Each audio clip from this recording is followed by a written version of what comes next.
Ton gros bloc diesel américain refuse catégoriquement de démarrer le matin à froid ou cale sans prévenir au beau milieu d'une route de campagne. Si ton fidèle lecteur de code t'affiche le redoutable P2284, il va falloir se pencher très sérieusement sur la haute pression de l'injection de ton véhicule. Ce code de diagnostic met clairement en évidence un gros problème de plage ou de performance sur le circuit du capteur de pression de commande des injecteurs, beaucoup plus connu par les mécaniciens sous le petit nom de capteur ICP. Ce capteur est une pièce absolument maîtresse pour la survie de ta mécanique, particulièrement si tu as la chance de rouler avec un énorme pick-up du style F250 ou F350 équipé du célèbre et très capricieux moteur 6.0 litres. Sur ces gros moteurs robustes, les injecteurs ont un besoin absolu d'une pression d'huile monumentale pour réussir à pulvériser le gazole directement dans les cylindres surcomprimés. Le capteur ICP est justement là pour dire en temps réel au calculateur, le PCM, quelle est la pression exacte d'huile dans la rampe haute pression. Si le calculateur reçoit un signal électrique totalement incohérent, avec une tension qui fait le yo-yo permanent ou une résistance ohmique complètement hors des clous de l'usine,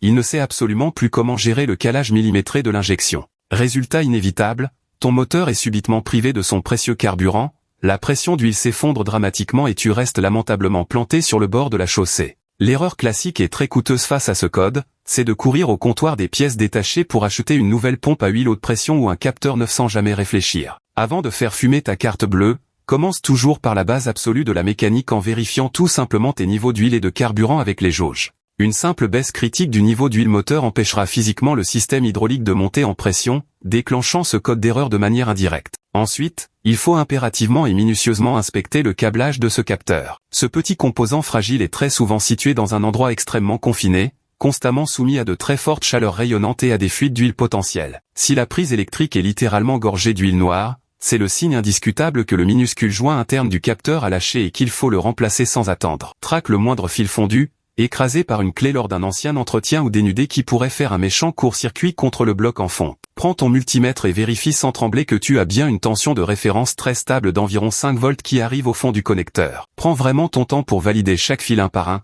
car changer des pièces à l'aveuglette sur ce type de motorisation complexe finit toujours par coûter une véritable fortune pour ce qui n'est souvent qu'une banale panne électrique.